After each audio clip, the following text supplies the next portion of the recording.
right now because my fellow pastor is still sitting in jail.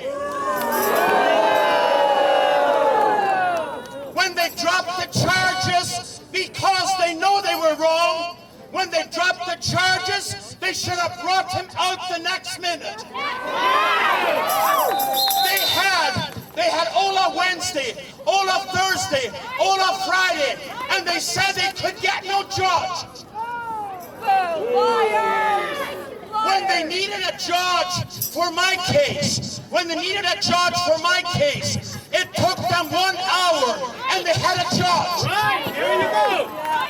It tells you how faulty that system is. They should have done what they did in Acts chapter 16 when they realized that Paul was in there innocent. They brought him out at midnight. Here you go. They should bring Pastor Coates out right now.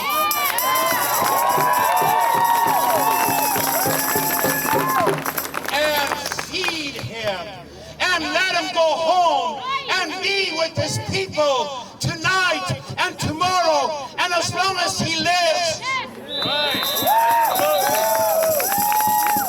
This is why we speak against oppression. This is my human family.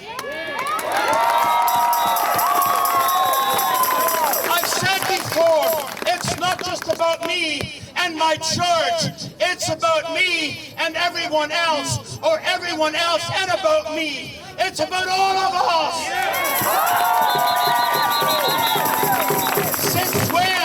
Since when do our premiers wish us a happy Easter and jail our pastors? Since when are the churches in Cuba open and we're bothering here? Can't hardly keep our churches open. Folks, something is very wrong. But I've got good news for you.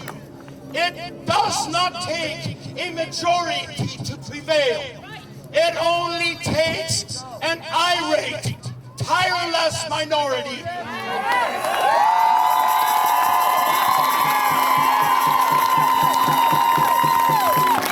I didn't quite finish that sentence. You keep interrupting me. Go ahead.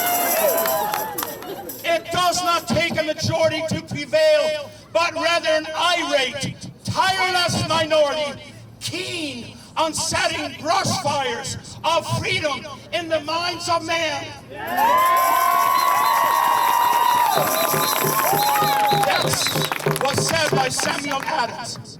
Now I want to read you something that sounds like a protester in 2021, but it was said by one of our prime ministers.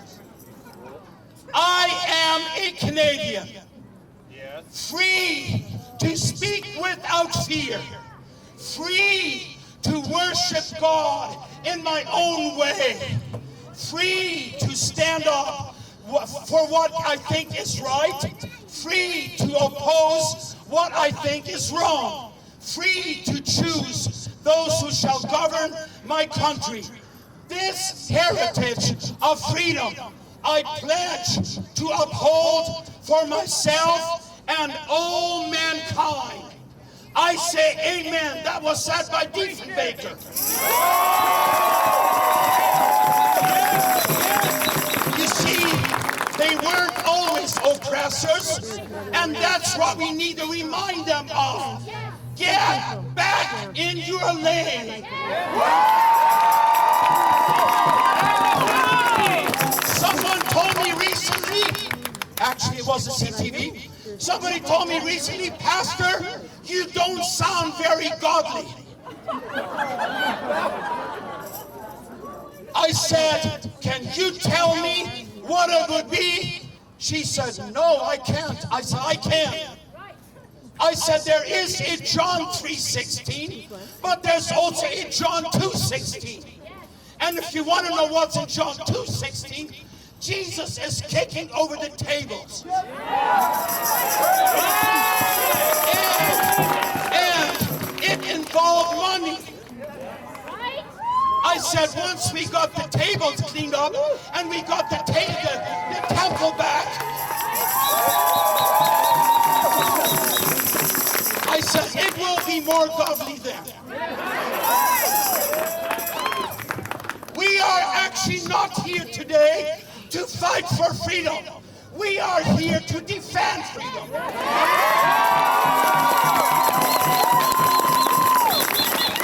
The preamble of our Bill of Rights reads, just a couple of lines, the Parliament of Canada affirming that the Canadian nation is founded upon principles that acknowledge the supremacy of God, listen, the dignity and worth of the human person, and the position of the family in society, of free men and free institutions. That's Canada.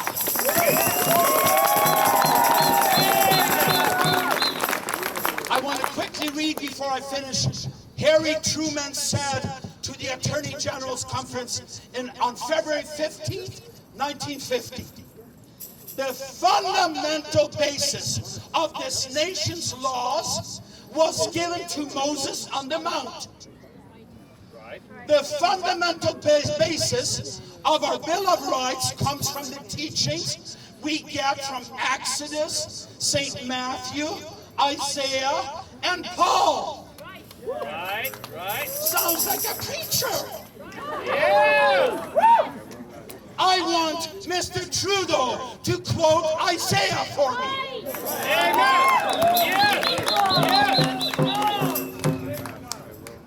He said, I don't think we emphasize that enough. That was 1950. I think it's a lot less emphasized in 2021. He says, Truman goes on, if we don't have a proper, fundamental, moral background, we will finally end up with a totalitarian government which does not believe in rights for anybody except the state. Right. And now a word of encouragement to Mr. Ford, our Premier.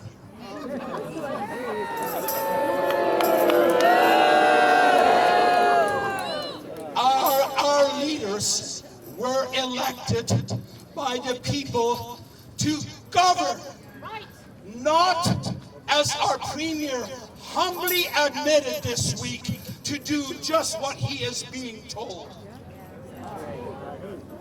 Mr. Premier, stand up, speak up for the people.